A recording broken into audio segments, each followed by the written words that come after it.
practiced law in Canada for 20 years, then built up an international business before making Aliyah in 2009. And he kept making Aliyah for the last 15 years by being the editor-publisher of Israel Pundit, a popular nationalist political party. Ted Belman. Wait, I just want to, just one more second, Ted. You know what, I'll do it this way. I will introduce Jeremy when it's his turn. Ted Belman, take it away. Quick question? Very quick. Very quick question. Shai reminded me of the fact that If there's any questions, we'll take them. we'll take questions. Maybe. Well, it's on terminology to be used. By the way, regarding questions, I originally intended to bring this much of hard card thing so you could write out a question and submit it for Radar. Now, I didn't bring enough cards. If anybody wants to write out a question and you got your own stickle of paper, then we'll consider it. But I don't have the cards to hand out anymore. So if you want to write something out and submit it, we'll consider asking him. And that's at the end of the program. Now, I too was interviewed, and I don't know how many people saw my interview. How many here? I was interviewed on Israel television in English. Just 5 minutes. And the way it worked out, I managed to say everything I wanted to say in a nutshell. But sometimes when you're in interviews, if you go on too long in one part, you don't have time to do another part. This worked out fine. Now what was interesting about the video, why I'm mentioning it, Mudar then got his people to translate and dubbed it in Arabic. And he started circulating it in Jordan. And he just told me yesterday, 100,000 people have seen this message. What we're doing, we are calling for a coup, nothing less. This is huge noise and news in the Arab world. And Madar, he monitors the Arab world and he sees how many newspaper articles, how many Facebook, how many whatever, that it's covered like it's the biggest story as you can imagine. The problem is, all the king's loyalists are commenting and trashing, but nobody who's yelling hooray is allowed to speak, because that's a death knell. So there's no opposite voice. So as Badar says, the fact that the total number of comments are so few tells us a lot. So I just want to share that that's the kind of fascination there is. Now, basically, this plan, the Jordan Opposition Coalition and the work that Mudar and I are doing is to, as I said before, to interest Trump in the solution. And I said this in the interview. So the Arabs are seeing, and one of the questions they asked me, well, how are you going to come to power? And I said, that Mubarak was removed from power. It didn't require Congress to vote. It didn't require the Israeli public to agree. It is a pure executive action. That is the heart of what we are planning for and acting for. Is an executive action to, and it's all been planned out, as a matter of fact. Midar and his various people have already written a 15-page document saying how it should go, how it'll happen, and whatever.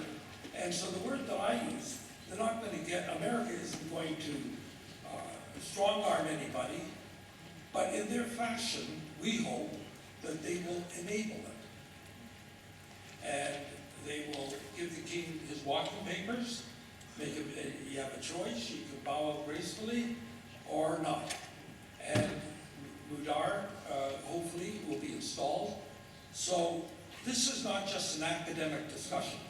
As I said to some other people, everybody's got a plan. Everybody's got a plan. And I said that for instance, Feiglin, I said, you're not even in office. It's going to take 2 years before, and it's questionable when you get in office. What are you going to do with your plan? We have action. We really believe that if we can move on this and convince the Trump administration to enable it, we're talking about before the end of next year that this will happen. This is real. And based on, so I'm telling you, this is more than a discussion. And everyone is looking for the aftermath of the conference. And as a matter of fact, we put this idea on the map before the conference. It's so talked about in the Arab world, so I just wanted to mention that. Now, if Mudar gets into power, then obviously they're going to have the law of return, and they're not going to actively go into the West Bank and say, come over to us. They're just passing normal laws where a person can go back to the country for which he has a citizenship. So the question comes up, what's Israel going to do once this is a scenario? So I worked together with another person, and I'm really proud of the work he's done. And he really knows what economic feasibility studies are. And most of what I'm going to tell you, comes from him. And we spent many hours working this up. Now, one of the words that I use, we want to incentivize immigration. And Martin Sherman also has the notion of incentivizing immigration, and he wants to, in his words, offer $300,000 a family to emigrate where they want. And all kinds of countries would take them in, because far better than taking in a pauper or somebody is a refugee and has no money. If people are coming in with 300,000, that is music to the ear of many countries who need that capital coming in. Now, the reason he is on board is because he recognizes we're only a part of his grander plan. That if we can start a process of people being compensated to go to Jordan, as far as he's concerned, it doesn't matter what country. Okay? Now, how do we do that? How do we incentivize it? So, let me give you some numbers and some ideas that I think will fascinate you as they fascinated me. I think Mike Weiss is here. That's one of the principals in the Israel, with Ettinger, they developed new numbers that Martin endorsed of how many Palestinians and fertility rate, stuff like that. Well, Mike is here to observe. There are, according to this, these three demographic people, 1,530,000 Arabs in Judea and Samaria, including right to the Jordan River. 1,530,000, that's all. That's an insignificant number compared to the number of refugees now in Syria. Now, there's roughly 400,000 in Jerusalem, which is a different kettle of fish because they've been given some rights and some have exercised, and many people who want to exercise and become citizens, Israel is now getting smart, and they're stonewalling and they're making it difficult for people to actually get citizenship, but they have all kinds of benefits. So it's a different category because of the benefits. So the total is 1,930,000 if you include the Arabs from Jerusalem.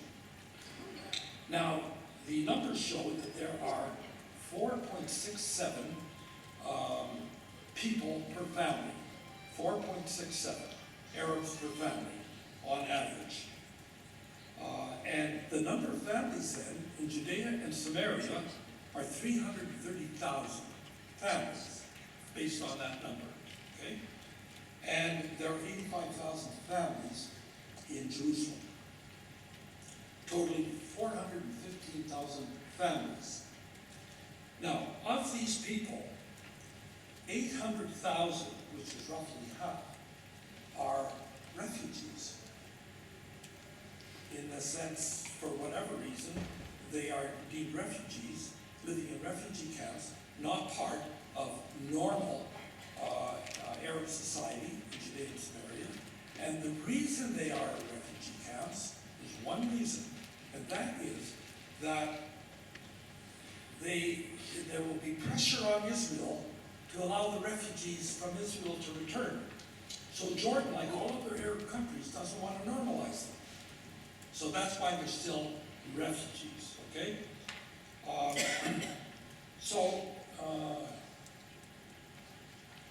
And these figures, okay. My friend, feasibility study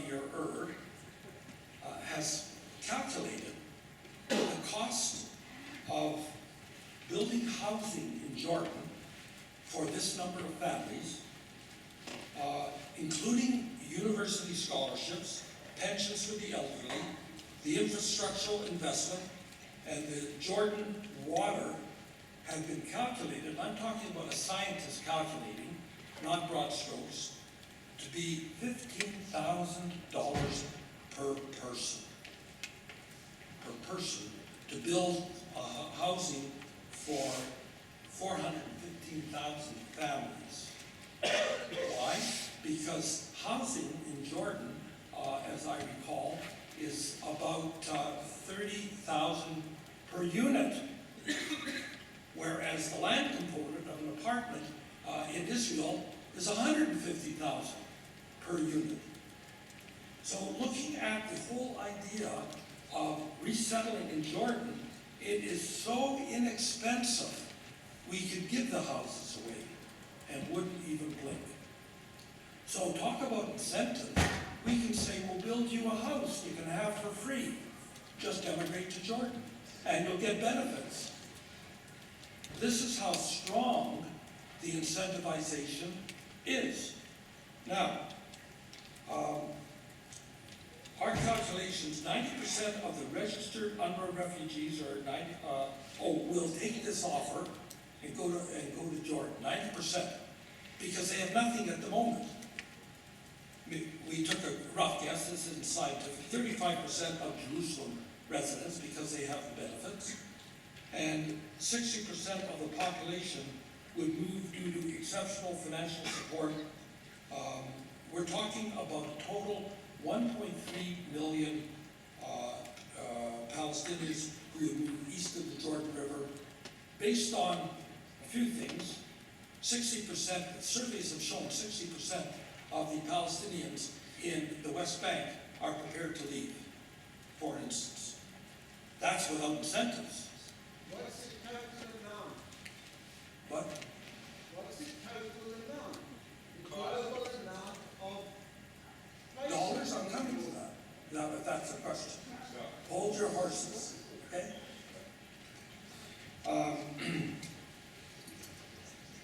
Now, these figures do not include, in economics, when you go to economics, you always learn, well, if you spend X dollars, there's a multiplying effect. And the X dollars that we spend is going to be multiplied maybe 2-3 times over, and it expands the benefit of the initial dollars that are spent. We haven't even calculated what's called the multiplier effect. Now, the demographic composition of Jordan would remain virtually unchanged from the current 75% of the Jordanian population is Palestinian. Mudar likes to argue it's 80%, so I say 75%. If you add another 1.3 million, I think that was the number, of Palestinians from the West Bank to Jordan, it will increase the Palestinian percentage by only 4% to 79%. So changing from 75 to 79 hardly matters in terms of their national demographics. And the increase in the population per year over a 7-year plan would be just 2.4%. But it isn't 2.4% that's coming there and says, give me welfare, I need to be taken care of, and give me health care. What we want to do is build a city for 1 million people. So we create the employment for all these people. And the vast majority of people would rather work than do nothing. So our plan is to build city suburbs. And that construction will provide jobs and benefits and so on. That's part of the plan that we are envisaging.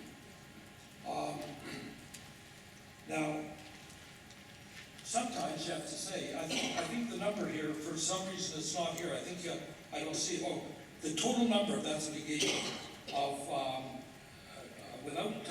implies a direct foreign investment into Jordan economy of 19.5 billion, let's say $20 billion. That's the total investment for the total plan of moving out 1.3, giving them homes, giving them welfare, giving them everything you can imagine. It's only $20 billion.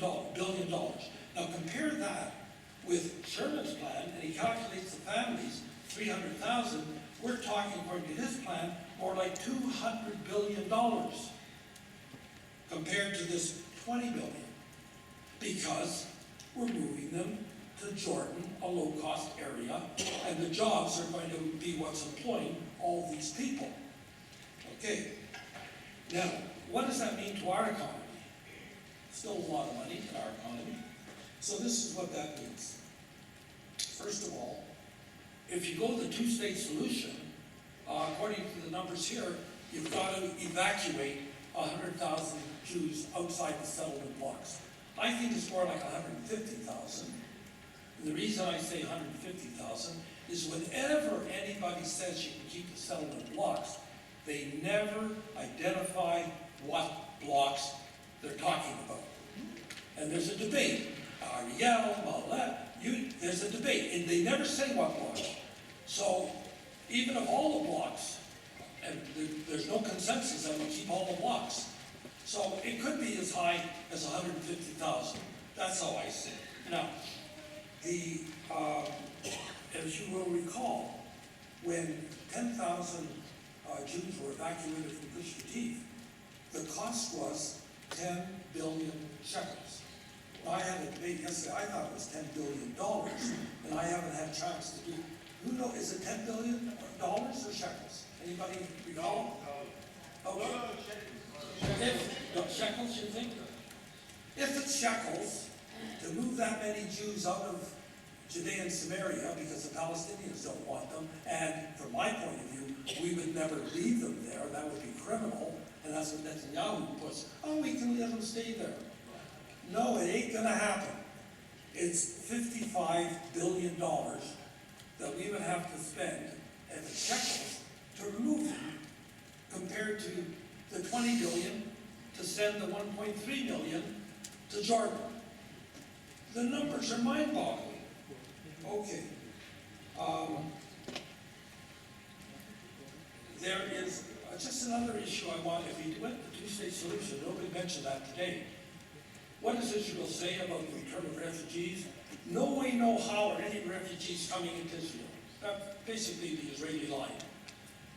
And I say, does that mean you want 1 million or 2 million refugees to come into the West Bank and add to the 800,000 that are there already? They can have a 1 million man march on the fence and tear it down and invade Israel, and then they're all living inside Israel. And let me tell you, if it ever came to discussion among Israelis and the government, they will agree. They don't want the return of them to Palestine, never mind Israel, because it would create such a problem for Israel, and they wouldn't get citizenship in that Palestine. They would be refugees forced to move back into Israel.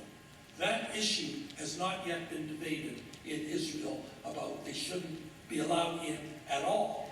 Now we have trouble. I didn't know I was going on so long, but it's so interesting.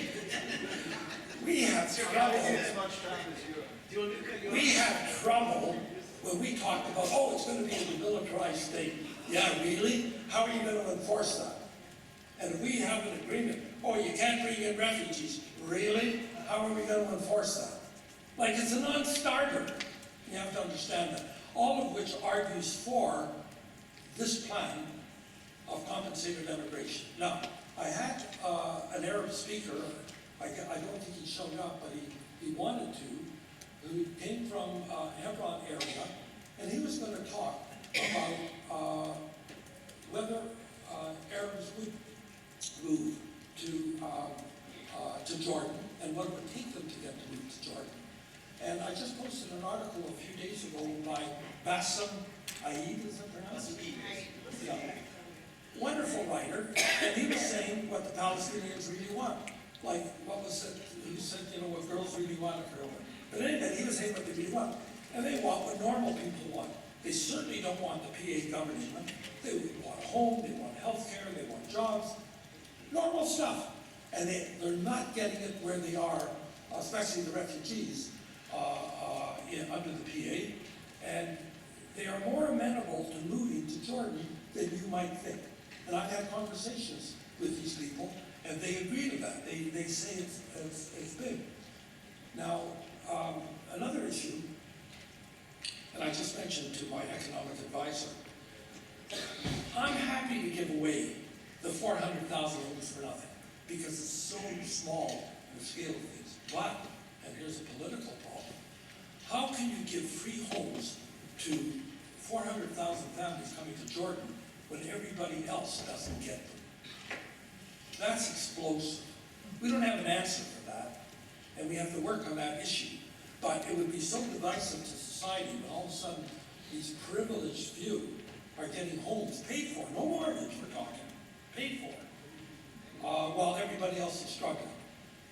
So that's an issue we don't have an answer for yet, but this is, you know, that's not the wishes, you know, I'm on a roll,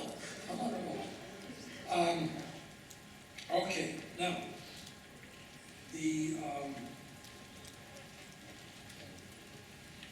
I want to move to Jordan.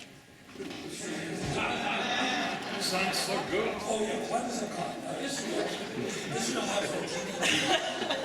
Israel has a GDP of, I think, $319 billion, gross domestic product, $319 billion. So this represents, this expenditure of $20 billion represents 6.1% of the Israeli GDP. That's all. Not an insignificant amount, but not one that we can't handle. That's assuming we do it in 1 year. We're not going to do it in 1 year. If we do it over 7 years, it is less than 1% of the Israel's GDP if we had to pay for it ourselves, if nobody else was helping us with the expenditure.